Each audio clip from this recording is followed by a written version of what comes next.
नमस्कार साथियों।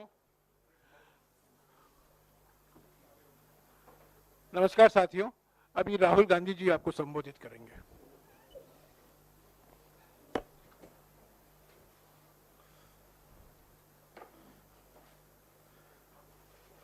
नमस्कार, कैसे हैं आप लोग? ठीक है। गर्मी काफी है। हाँ,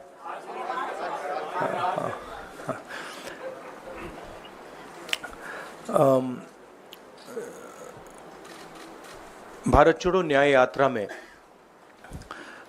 मणिपुर से हम महाराष्ट्र गए और रास्ते में हजारों युवाओं ने कंप्लेन की थी कि हिंदुस्तान में नॉन स्टॉप पेपर लीक होते हैं। और आज आप सबको मालूम है कि NEET paper and UGC NET के जो पेपर्स हैं वो लीक हुए हैं और एक कैंसिल भी हुआ है। कहा जा रहा था कि नरेंद्र मोदी जी ने यूक्रेन की लड़ाई रोक दी थी। मतलब एक ऑर्डर देके जो रूस और यूक्रेन के बीच में लड़ाई चल रही थी उसको रोक दिया था, ब्रेक लगा दी थी। इजराइल और गाजा के बीच में जो लड़ाई चल रही थी उसको भी नरेंद्र मोदी जी ने रोक दिया था। मगर किसी ना किसी कारण जो हिंदुस्तान में पेपर लीक हो रहे हैं उसको नरेंद्र मोदी रोक नहीं पा रहे हैं या रोकना नहीं चाहते हैं। नुकसान स्टूडेंट्स का होता है। जो हिंदुस्तान के स्टूडेंट्स हैं, मैं जानता हूं कि आप इन एग्जाम्स के लिए महीनों सालों काम करते हो। ये आपका फ्यूचर है और आपके फ्यूचर से खिलवाड़ किया जा रहा है। मध्य प्रदेश में व्यापम हुआ और अब उस व्यापम को नरेंद्र मोदी जी और उनकी सरकार पूरे देश में फैलाने का काम कर रही है। मैं इंस्टीट्यूशनल कैप्चर की बात करता हूं, मीडिया की बात करी, अलग अलग हिंदुस्तान के जो संस्थाएं हैं उनकी बात की। यही एजुकेशन इंस्टीट्यूशंस में हो रहा है। पेपर लीक का कारण है कि सारे के सारे वाइस चांसलर्स, एजुकेशन सिस्टम को बीजेपी के लोगों ने, उनके पेरेंट ऑर्गेनाइजेशन ने कैप्चर कर रखा है। जब तक ये कैप्चर रिवर्स नहीं किया जाएगा तब तक पेपर लीक चलता जाएगा। इस कैप्चर को फैसिलिटेट नरेंद्र मोदी जी ने किया है और ये एक एंटी नेशनल एक्टिविटी है क्योंकि ये देश का भविष्य है और इससे हिंदुस्तान के युवाओं को, स्टूडेंट्स को जबरदस्त चोट पड़ती है। इंक्वायरी चल रही है, एक को आपने कैंसिल कर दिया है, अब पता नहीं दूसरे को कैंसिल किया जाएगा या नहीं किया जाएगा। बट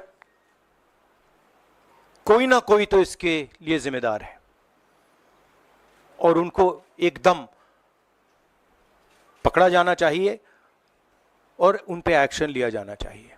आपके कोई सवाल हो? साथियों, मैं गुजारिश करूंगा सवाल आपके इसी विषय पर। हाँ प्लीज। हाँ, sorry. So, when I went on my Bharat Jodo Yatra, the second one, throughout the route, students were telling me that paper leaks are endemic in India. They study, they work hard, honest students suffer, and students who want to cheat benefit. And this was repeated again and again and again and again. Now we are seeing an expansion of the idea of Vyapam across the country. BJP states have had to deal with this. Uttar Pradesh has had to deal with this. Madhya Pradesh has been a center of this. Gujarat has been a center of this.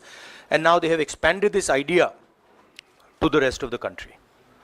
This is extremely damaging to students, and it's happening because all our institutions have been captured. Our vice chancellors are placed not based on merit, but because they belong to a particular organization. And this organization and the BJP have penetrated our education system and destroyed it.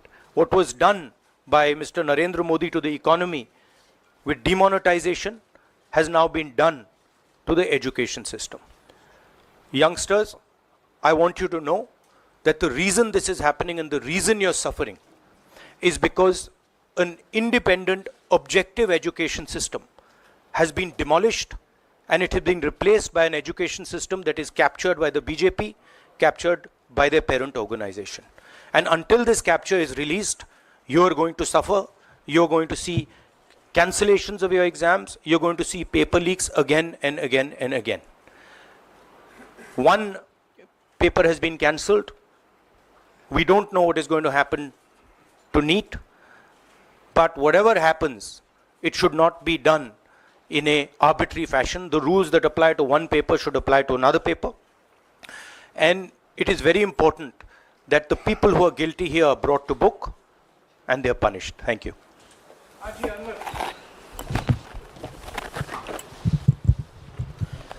Sir, सोमवार से संसद का सत्र शुरू हो रहा है, तो क्या आप निजी तौर पर लोकसभा में इस विषय को उठाएंगे और आप यह मांग करेंगे कि प्रधानमंत्री मोदी खुद सदन में आकर जवाब दें इस विषय पर, क्योंकि ये छात्रों के भविष्य से जुड़ा विषय है?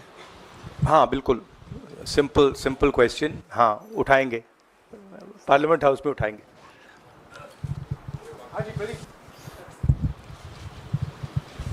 Thank you sir. Rahul ji मैं इधर हूँ. सवाल ये है कि जो एजुकेशन सिस्टम इस वक्त है और जिस तरीके से जो पेपर लीक हुए, जिसका आरोप भी आपने लगाया और जो सामने भी आया है, रद्द भी हुआ है कल परीक्षा, लेकिन सबसे बड़ा सवाल ये है कि बदलाव क्या होने चाहिए, वो बदलाव जो इससे परीक्षा लीक रुके, वो क्या आपके पास फार्मूला है? हमारे मैनिफेस्टो में हमने लिखा था, देखिए 2-3 चीज़ें हैं. सबसे पहले जो शिक्षा का सिस्टम है उसको एक संगठन ने कैप्चर कर रखा है. अपने लोगों को हर पोस्ट पे यही डालते हैं. वाइस चांसलर्स की लिस्ट निकाल लीजिए, पता लग जाएगा. तो इसको रिवर्स करना होगा.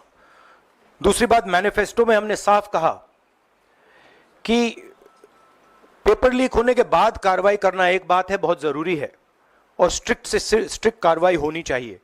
मगर हमने ये भी कहा था कि पेपर लीक होने से पहले जो सिस्टम्स हैं, जो यूनिवर्सिटी के एग्जाम्स के रूल्स हैं, सिस्टम्स हैं, इनको फिर से असेस करना पड़ेगा, इनको स्टडी कर रीडिजाइन करना पड़ेगा. ये दोनों काम हमने अपने मैनिफेस्टो में साफ लिखे हैं और विपक्ष दबाव डालकर ये 2 काम सरकार से करवाने की कोशिश करेगा.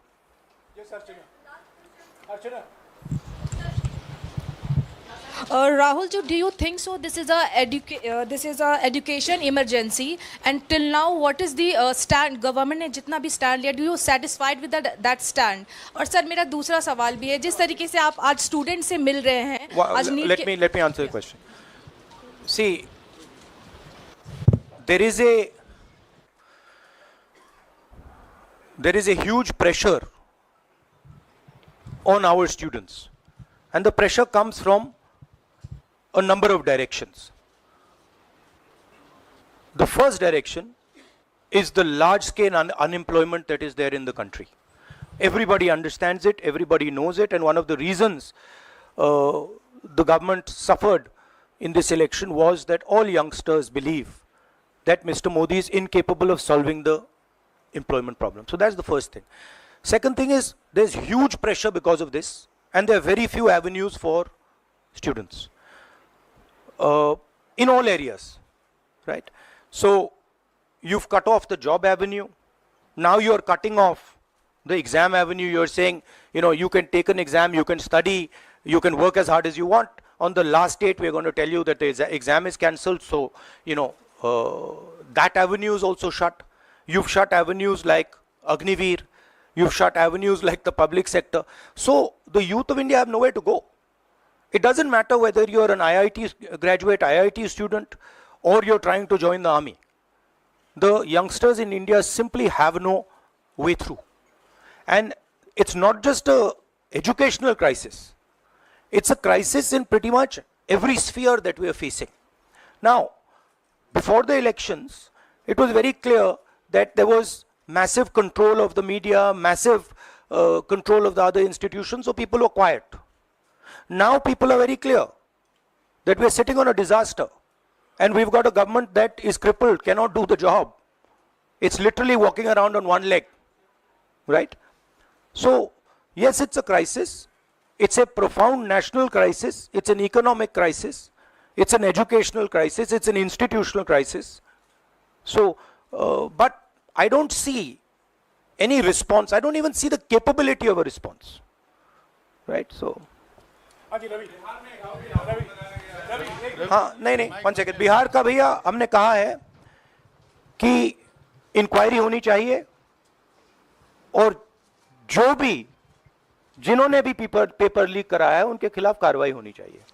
राहुल जी, चूंकि ये मामला नेशनल लेवल पे भी एग्जाम्स में हो रहा है, स्टेट लेवल्स में भी एग्जाम्स में कई जगह इस तरह के पेपर लीक की घटनाएं होती है और करोड़ों छात्रों का जीवन अधर में लटक जाता है। आपको लगता है कि एक सख्त कानून बनाने की जरूरत है संसद में कि इससे निपटने के लिए? कैसे होगा, क्योंकि छात्रों का जीवन नहीं, सख्त कानून आफ्टर द फैक्ट है, वो होना चाहिए। मगर अगर आप मेरिट के बेसिस पर लोगों को नहीं जॉब देंगे, अगर आप आइडियोलॉजिकल लोगों को वाइस चांसलर बनाएंगे, इनकेपेबल लोगों को वाइस चांसलर बनाएंगे, एग्जाम्स के जो स्ट्रक्चर्स हैं, एग्जाम लेने के स्ट्रक्चर्स हैं, उनमें आप आइडियोलॉजिकल लोगों को डालेंगे तो ये काम होगा। ये इसका सबसे बड़ा कारण BJP and its parent organisation ने जो कैप्चर किया है ये है। और अगर आप कल्प्रिट ढूंढना चाहते हैं तो मैं आपको बताता हूं, जिन लोगों ने हिंदुस्तान के इंस्टीट्यूशंस को डिस्ट्रॉय किया है, जो पहले ऑब्जेक्टिव हुआ करते थे, इम्पार्शल हुआ करते थे, वो आज इम्पार्शल नहीं है, ऑब्जेक्टिव नहीं है, आइडियोलॉजिकल बना दिए गए हैं और मीडियोकर लोगों को इन इंस्टीट्यूशंस में बैठा दिया गया है। इसका मेन कारण यह है, और इसका आप एपिसेंटर देखिए, पूरा देश जानता है, युवाओं आप सब जानते हो कि इसका पहले एपिसेंटर मध्य प्रदेश हुआ करता था, वहां पे 40-50 लोगों की हत्या हुई थी, ये तब शुरू हुआ था। आप जानते हो कि गुजरात में, उत्तर प्रदेश में और मध्य प्रदेश में इन चीजों का एपिसेंटर है। और आप ये भी जानते हो कि बीजेपी के लोग कहते हैं कि हमारी लेबोरेटरी मध्य प्रदेश और गुजरात है। तो लेबोरेटरी से यह काम शुरू हुआ है और अब यह काम देश में फैल रहा है और आपका इससे नुकसान हो रहा है। जब तक ये रिवर्स नहीं किया जाएगा, जब तक हिंदुस्तान के इंस्टीट्यूशंस इनके हाथों से नहीं छीने जाएंगे और इफेक्टिव, ऑनेस्ट, इम्पार्शियल लोगों के हाथ में नहीं जाएंगे, तब तक ये होता रहेगा। और मैं आपको बता रहा हूं, जब तक बीजेपी रहेगी ये बढ़ता जाएगा।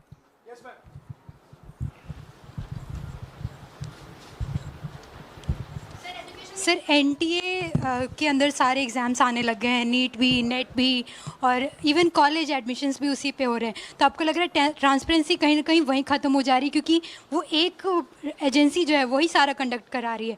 तो आपने पार्लियामेंट में इस मुद्दे को उठाने को सोचा है कि एनटीए को कहीं ख़त्म करने की ज़रूरत है या बदलाव करने की ज़रूरत है? नहीं, देखिए, अगर हिंदुस्तान में बहुत सारे ऑनेस्ट लोग हैं, बहुत सारे ऑब्जेक्टिव लोग हैं, अगर ऑब्जेक्टिव लोगों को, ऑनेस्ट लोगों को आप ये काम दोगे, पेपर लीक नहीं होगा। अगर आप मीडियोकर लोगों को राजनीतिक बेसिस पे, आइडियोलॉजिकल बेसिस पे चुन के करोगे तो ये काम होगा। और ये मैं कह रहा हूं, दोहराता जा रहा हूं कि हर हिंदुस्तान की हर संस्था को कैप्चर कर रखा है, लीगल सिस्टम को, ब्यूरोक्रेसी को, इंटेलिजेंस एजेंसीज को, इन्वेस्टिगेटिव एजेंसीज को, एजुकेशन सिस्टम को। आपने मांग रखी सरकार से, आपने अपनी मांगे रखी हैं सरकार से, लेकिन सरकार के पक्ष पहले ही सामने आ गया। एनटीए को जो एनटीए है एजेंसी, उसको क्लीन चिट एक तरीके से एचआरडी मिनिस्टर ने पहले ही दे दी है। तो सरकार का तो कहीं ना कहीं पक्ष साफ दिखाई देता है। उनका आगे आप लोग कैसे जाएंगे? उनकी क्रेडिबिलिटी इन बातों में है ही नहीं। वो क्लीन चिट दें उसका कोई मतलब ही नहीं है, उनकी जीरो क्रेडिबिलिटी है। सब लोग जानते हैं कि एपिसेंटर मध्य प्रदेश, गुजरात एंड उत्तर प्रदेश। सबसे ज्यादा मेरी यात्राओं में सबसे ज्यादा पेपर लीक की बात यहीं आई थी, उत्तर प्रदेश में आई थी, मध्य प्रदेश में आई थी। हाँ Sanjeev. Rahul ji, NTA has conducted one test and which has been cancelled. The other is under doubt, and the court is looking into it. Would you say that the agency like NTA is incapable of conducting such examinations, because two main examinations, and I you would- want it to be disbanded or something? No, I would say that if you let people who know how to run these things and you promote people based on merit, there are multiple ways in which you can do exams successfully. If on the other hand, you are constantly posting people who are mediocre, who do not have the skills to do these jobs, and you're posting them simply because they come from your same ideology, no system is going to work. You can change whatever system you want. If the people who are being put into that system are mediocre and being put in for the wrong reasons, it is never going to work. Sir, Last question. Sir, NEET, specifically on NEET examination, there is of course investigation that is going on, but the scheduled counselling session is not been delayed. It is going to happen as per schedule. So do you think that this is a mere eyewash when it comes to the investigation, saying that investigation bhi ho rahi hai, but then they are not delaying the Look, session? they can eyewash whatever they want, but they are going to get such pressure from the opposition that they're going to think twice about whatever they're doing. Because we are not going to allow this type of activity to be done as far as our students are concerned. Our students sit there, they work, they spend months, they dream about these exams for years, they spend huge amount of money. So the opposition is simply not going to allow any of this eyewash that is taking place. We will make sure that we put so much pressure on them that this issue is resolved. Okay, Janendra, last question. Sir, Janendra, jaldi. तो राहुल जी, एक बड़ा दिलचस्प इस मामले में देखने को मिला है। तो इसी विषय पर इस मामले में एक अजीब स्थिति है कि जो आरोपी हैं पटना में, वो स्वीकार कर रहे हैं कि उनको पेपर पहले मिल गया था, यानी सीधे सीधे पेपर लीक का केस है। और सरकार की तरफ से पहले तो क्लीन चिट दे दी गई, पेपर लीक से इनकार कर दिया गया, और अब बिल्कुल रेडियो साइलेंस है। नेट कैंसिल हो गया, नीट पर अभी भी स्थिति साफ नहीं है। तो ये जो स्थिति है, आरोपी कह रहे हैं पेपर लीक हुआ, मंत्री कह रहे हैं नहीं हुआ, इस पर आप क्या सोचते हैं? और नो कॉन्फिडेंस मोशन पार्लियामेंट में आप लोग लाने की कोशिश करेंगे? Silence is because Prime Minister is crippled. Right now, Prime Minister's main agenda is the Speaker. So he is not bothered about NEET, he is not bothered about all these things. He is bothered about कि भैया मेरी सरकार निकल जाए यहाँ से और मेरा स्पीकर बन जाए. Right? That is where he is right now. That's where his mind is. Right? So, essentially the main thing is that we have a government now, right, and a Prime Minister now, who will find it very difficult to function. The Prime Minister, if I might say so, is psychologically broken. He has collapsed, psychologically collapsed. And he will struggle, knowing his personality, he will struggle to run a government like this.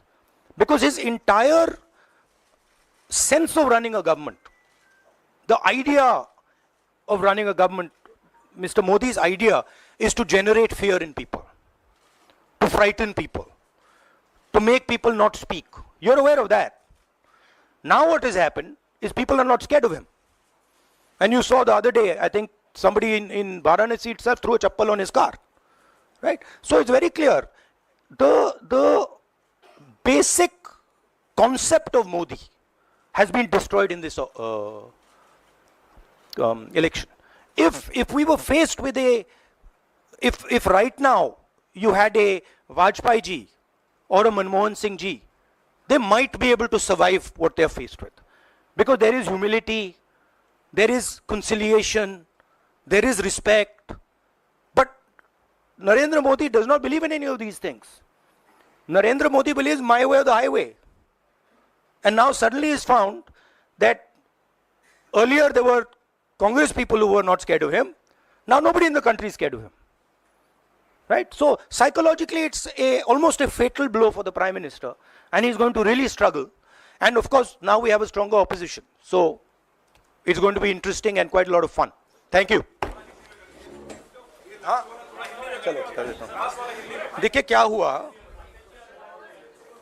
आपने जो नरेंद्र मोदी जी की का जो concept था और वो गुजरात में शुरू हुआ था, गुजरात से वो गुजरात मॉडल फिर वो नेशनल लेवल पे लाए। कॉन्सेप्ट क्या था? कॉन्सेप्ट था मार्केटिंग, हजारों करोड़ रुपए की मार्केटिंग और डर, एजेंसी का डर, मीडिया का डर, सरकार का डर। अब हुआ क्या? अब देश में कोई उनसे डरता ही नहीं है। मतलब एक तरीके से रिडिक्यूल करते हैं। जो पहले 56 इंच की छाती थी, अब नंबर तो नहीं दे सकता हूं, बट 30-32 हो गई है, राइट? तो अब पूरा जो ढांचा था, इतना बड़ा गुब्बारा था, वो इतना बड़ा हो गया। अब इससे नरेंद्र मोदी जी को साइकोलॉजिकल बहुत टेंशन होगा, बहुत प्रॉब्लम होगी, क्योंकि उनका जो काम करने का तरीका है वो लोगों को डराने का है, धमकाने का है। अब वो डर चला गया। आपने देखा, पता नहीं देखा या नहीं, वाराणसी में वो चप्पल मार दी किसी ने। अब आप इमेजिन कीजिए, चुनाव से पहले अगर कोई मारना भी चाहता था डरता, तो वो जो डर था वो गायब हो गया, खत्म हो गया।